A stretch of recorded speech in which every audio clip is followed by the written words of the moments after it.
Hi, this is Callan Diggs, author of the Reaching the Finish Line series. Typically, when I talk about reaching the finish line, you may have heard me discuss quite a bit about the expat lifestyle. And that's a common way people use to reach their finish line. But you may ask, what is good advice for future expats? And that's a good question that I will answer in this video.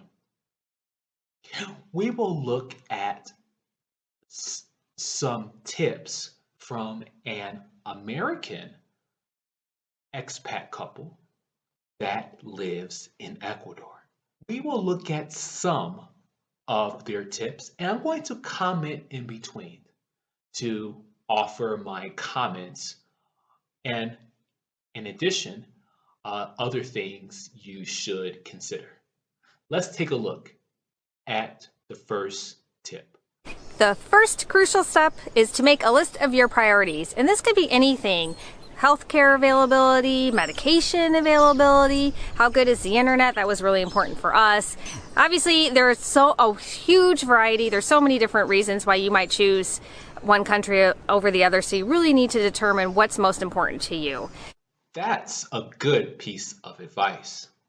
And while internet, healthcare, and those other things that typically come top to mind, while they are very important, I think there is one factor that many people overlook, and that is the difference of culture. Because this is going to be your new country, well, this will be your new reality every day.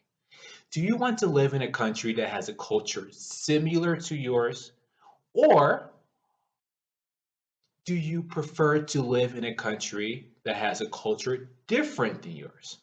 Are you open to that? Are you flexible? Because that will play a significant factor of your life.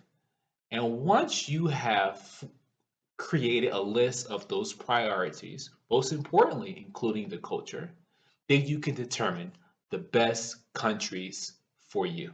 The third crucial step is to research the visa requirements. Obviously, this is really important. You need to have a visa so you're not there illegally. And every country has its own set of visa requirements, and usually they have more than one available. So you need to find out what is going to make the most sense for your unique situation. That is great advice. A residency visa will be the best solution for you.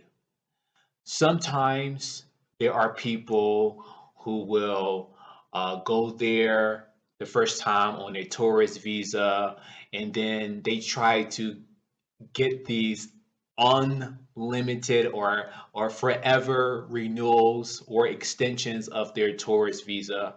And some people have been successful for a while, but a lot of countries are putting an end to that.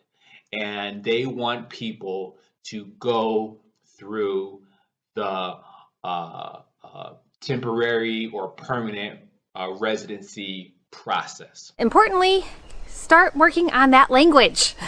I thought I knew all sorts of words, and then I got here and I didn't know anything. So it never hurts to start that process early in your planning stage. We used some apps like Duolingo and Memrise. We've heard some people have used Babbel and they like that a lot. You could also try Rosetta Stone. I really recommend that.